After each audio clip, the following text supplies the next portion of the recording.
सहाफ़ी खालिद जमील साहब अल्हम्दुलिल्लाह रिहा हो गए हैं। और आज की एक अच्छी बड़ी खबर ये थी सुबह जो हमें सबसे पहले मिली। और यानी जुल्म तो ये है कि किसी भी आदमी को बोलने का मौका नहीं दिया जाता और आज़ादी इज़हार राय पाकिस्तान में छीना जा रहा है। जिनसे उनका कलम छीन लिया गया है, जिन्हें गिरफ़्तार किया गया, जिन्हें जबरी तौर पर लापता किया गया, जिन पर मुकदमात दर्ज किए गए, जिनके उनके ख़ानदानों समेत अकाउंट्स जो हैं वो सील कर दिए गए, बहुत सारों को पाकिस्तान छोड़ कर जाना पड़ा। ये सारा कसूर यही है कि ये लोग वो बात करते हैं जो मुक़तदरा को, या आप जिसे बोलते हैं एस्टेब्लिशमेंट, उसे वो बात पसंद नहीं आती। और नॉर्मली जो सहाफ़ी है उसका काम अपने लिए लॉबिंग या अपने लिए बहुत सारी हमायत इकट्ठा करना नहीं होता। पाकिस्तान में एक सहाफ़ी को अपने आप को सर्वाइव करवाने के लिए अगर उसने खबरें देनी है तो उसे बहुत सारे ताल्लुकात बनाने पड़ते हैं। मेरे ख्याल में सहाफ़ी का काम सिर्फ और सिर्फ खबर देना होता है, और ख़बर के लिए ताल्लुकात बनाने चाहिए, यहाँ जान बचाने के लिए ताल्लुकात बनाने पड़ते हैं। ईमान मज़ारी साहिबा का, हादी साहब का बहुत शुक्रिया, और तमाम जमहूरियत पसंदों का शुक्रिया जिन्होंने इस मामले को उठाया। ये शुक्रिया खालिद जमील साहब ने भी अदा किया। मैं भी तहे दिल से शुक्रगुजार हूँ कि ये लोग हमेशा जमहूरियत के लिए, आज़ादी इज़हार राय के लिए खड़े होते हैं। तो आप सबका बहुत शुक्रिया। नदीम अफजल चंद साहब ने एक बात की है, ये बात बड़ी अहम है, और चंद साहब जैसे जो सियासी वर्कर्स हैं वो अब इस मामले को समझ रहे हैं। ना सिर्फ नदीम अफजल चंद साहब समझ रहे हैं, आप बाकी पीपल्स पार्टी के या PMLN के लोगों से जो थोड़ा बहुत जमहूरियत में बिलीव करते हैं उनसे आप बात करें तो वो भी ये बात समझ रहे हैं कि प्रॉब्लम बहुत बढ़ गई है। पहले वो ये कहते थे जी इमरान खान ने एस्टेब्लिशमेंट को ज़्यादा सियासत में घसीट लिया, अब बेचारे ये बहाना भी नहीं लगा सकते। पहले वो ये कह देते थे कि इमरान खान ने हाइब्रिड मॉडल की बुनियाद रखी, अब वो बेचारे ये बहाना भी नहीं लगा सकते। पहले वो ये कह देते थे कि जो सियासत से दूर हो गई थी एस्टेब्लिशमेंट, वो PTI की वजह से अंदर आई, अब वो ये भी नहीं कह सकते, क्योंकि नून लीग ने और पीपल्स पार्टी ने जिस लेवल के जूते पॉलिश कर दिए हैं उसके बाद उनकी तरफ से अब कोई जस्टिफिकेशन आ ही नहीं सकती। हालात उनके बहुत मुखालिफ हैं।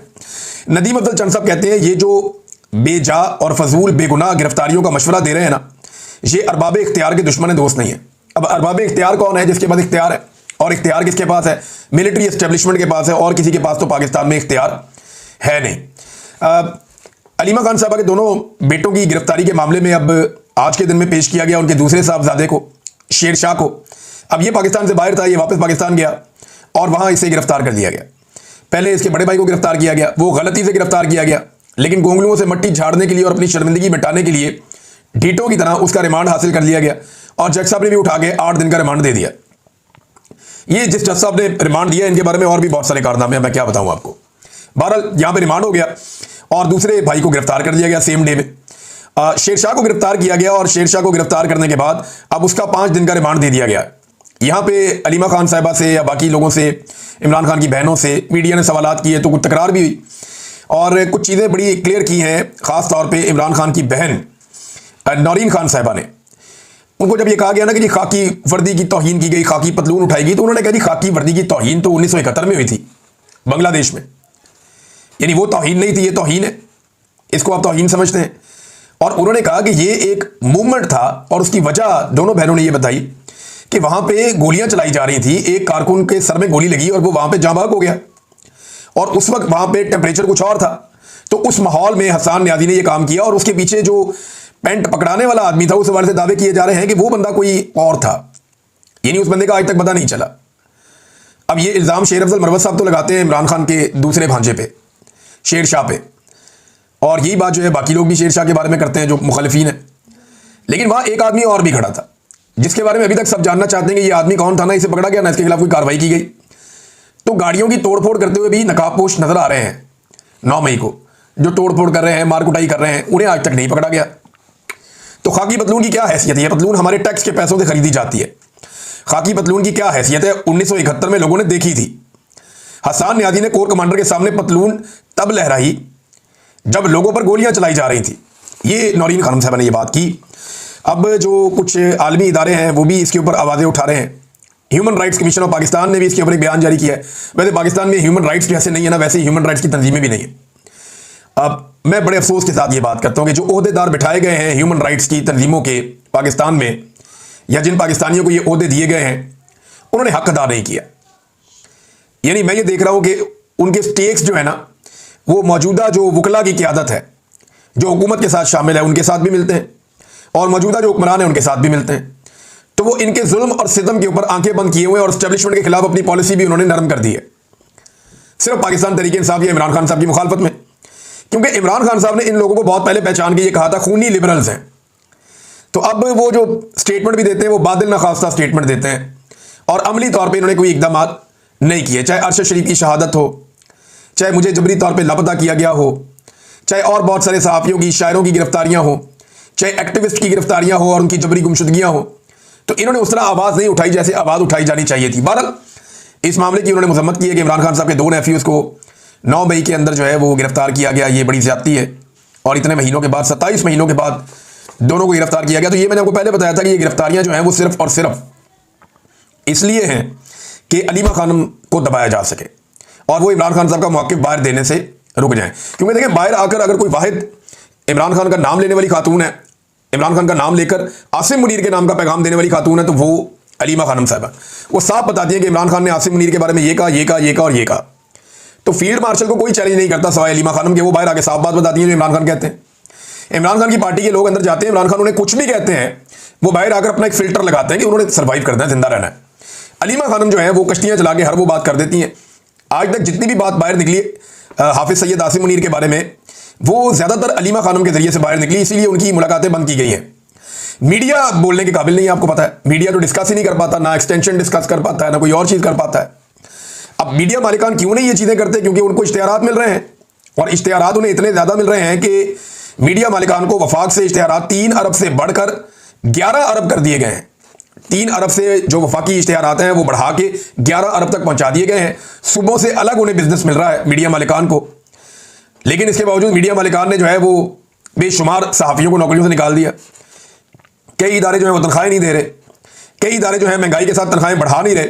तो ये सहाफ़ियों के लिए नहीं हो रहा, मीडिया मालिकान को कंट्रोल कर रहा है इस वक्त पूरा का पूरा हुकूमती स्ट्रक्चर।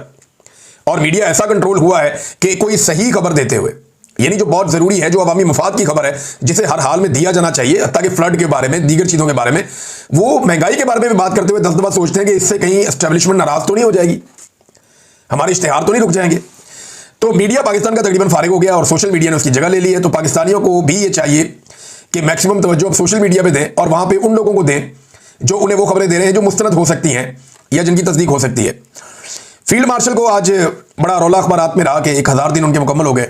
उस हवाले से बड़ी बड़ी अच्छी बातें उनके बारे में लिखी गई हैं।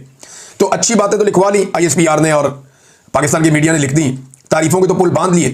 ज़रा थोड़ी सी नेगेटिव साइड भी देखते हैं कि एक्चुअली ये फील्ड मार्शल के 1000 दिन पाकिस्तान को कैसे पड़े।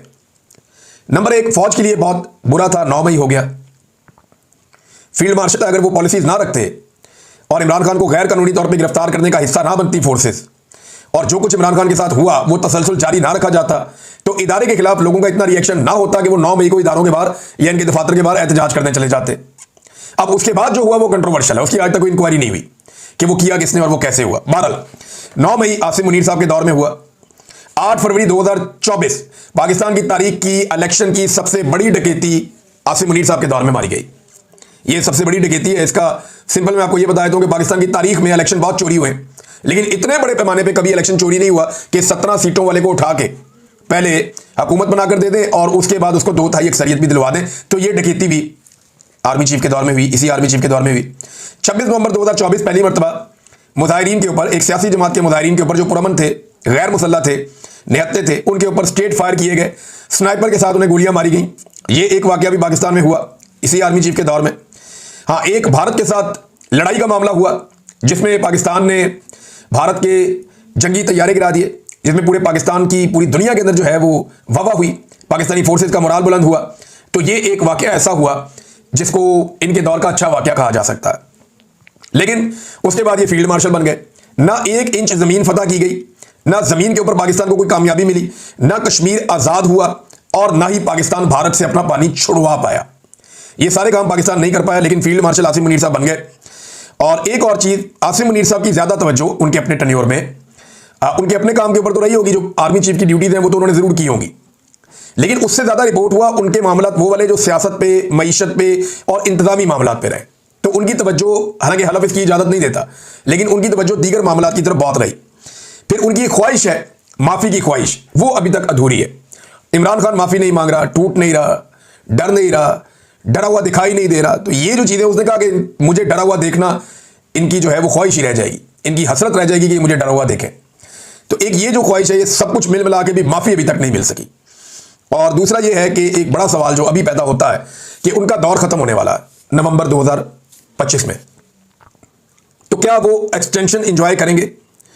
उनके दौर में एक कानून बना, और आपको पता है उनके दौर में जितनी भी आइन साजी हुई या कानून बना या तरमीम हुई, वो सारी एस्टेब्लिशमेंट के ज़ेरे निगरानी और उनके दबाव के तहत हुई है। और कानून ये बनाया गया कि आर्मी चीफ को 5 साल तक कर दिया जाए, लेकिन वो नेक्स्ट से होना था। लेकिन क्या वो इसको एंजॉय करेंगे और ये तसलसल जारी रहेगा और वो 5 साल आर्मी चीफ रहेंगे? इस एक सवाल के साथ वो 1000 दिन गुजार चुके हैं आर्मी चीफ पाकिस्तान के। भारत पानी रोक कर बैठा है, ये मैंने हवा में बात नहीं की, मैं आपको कुछ चीज़ें बता देता हूँ। भारत की तरफ से सिंध तास मुआहदे की खिलाफ वर्जी जारी है इस वक्त भी। दरिया चनाब का 17,000 क्यूसेक पानी भारत ने रोक लिया है, और अपर चनाब और नहर मराला रावी लिंक को भी पानी की फराहमी कई हज़ार क्यूसेक कम हो गई है। हुकाम ने यह बताया है कि पानी की कमी के बायस हेड मराला वर्क्स के 66 में से 40 स्पिलवेज बंद कर दिए गए हैं। यानी टोटल 66 स्पिलवेज हैं, जिनमें से 40 बंद कर दिए। ये भारत ने पानी पाकिस्तान का रोका हुआ है, ये पाकिस्तान अभी तक नहीं छुड़ा पाया, ये अनफॉर्चुनेट है। लेकिन भारत जैसे ही अचानक पानी छोड़ेगा दरिया चनाब में, वो आजकल परसों छोड़ सकता है पानी, अब क्योंकि बहुत ज़्यादा वहाँ पे बारिशें हो रही हैं, तो एक तुगयानी वाली सूरत पैदा हो सकती है और एक सैलाबी सूरत पैदा हो सकती है।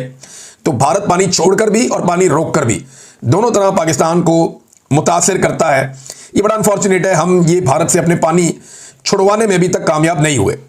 नाज़रीन, अमीर ममालिक की एक फहरिस्त जारी हुई है, मैं आपके साथ शेयर करता हूँ, ये बहुत इंटरेस्टिंग है। जो दुनिया के अमीर तरीन ममालिक हैं, या जिनके दुनिया के नहीं, एशिया के, हम एशिया में रहते हैं ना, पाकिस्तान एशिया में, तो एशिया के जो सबसे अमीर ममालिक हैं, जिनके अंदर पर कैपिटा इनकम ज़्यादा है, वहाँ के लोग अमीर हैं, वो ज़्यादा पैसे कमाते हैं।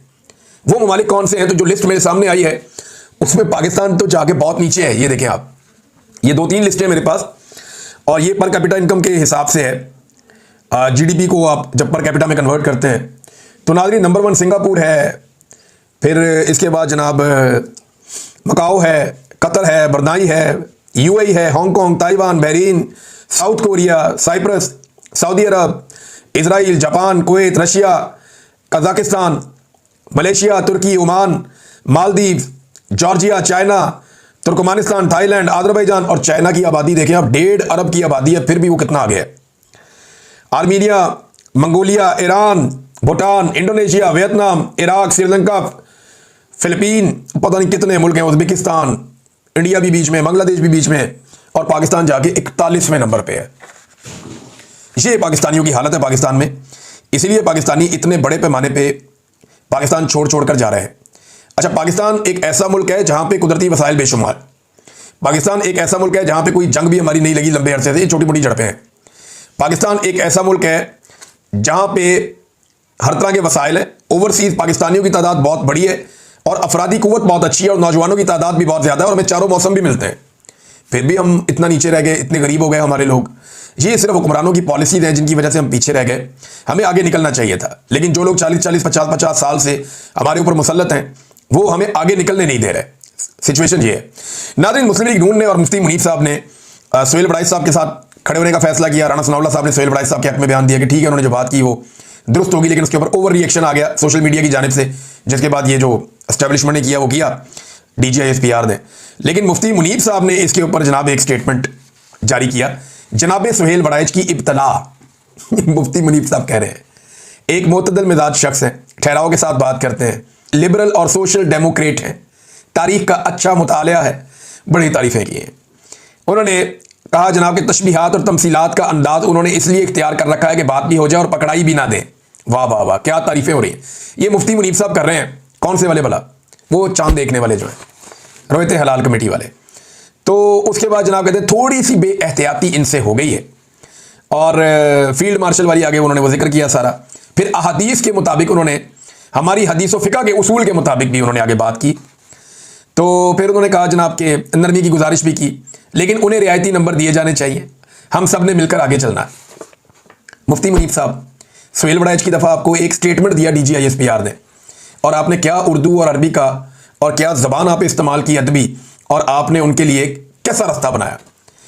आपने ये रास्ता इद्दत वाले केस में क्यों नहीं बनाया?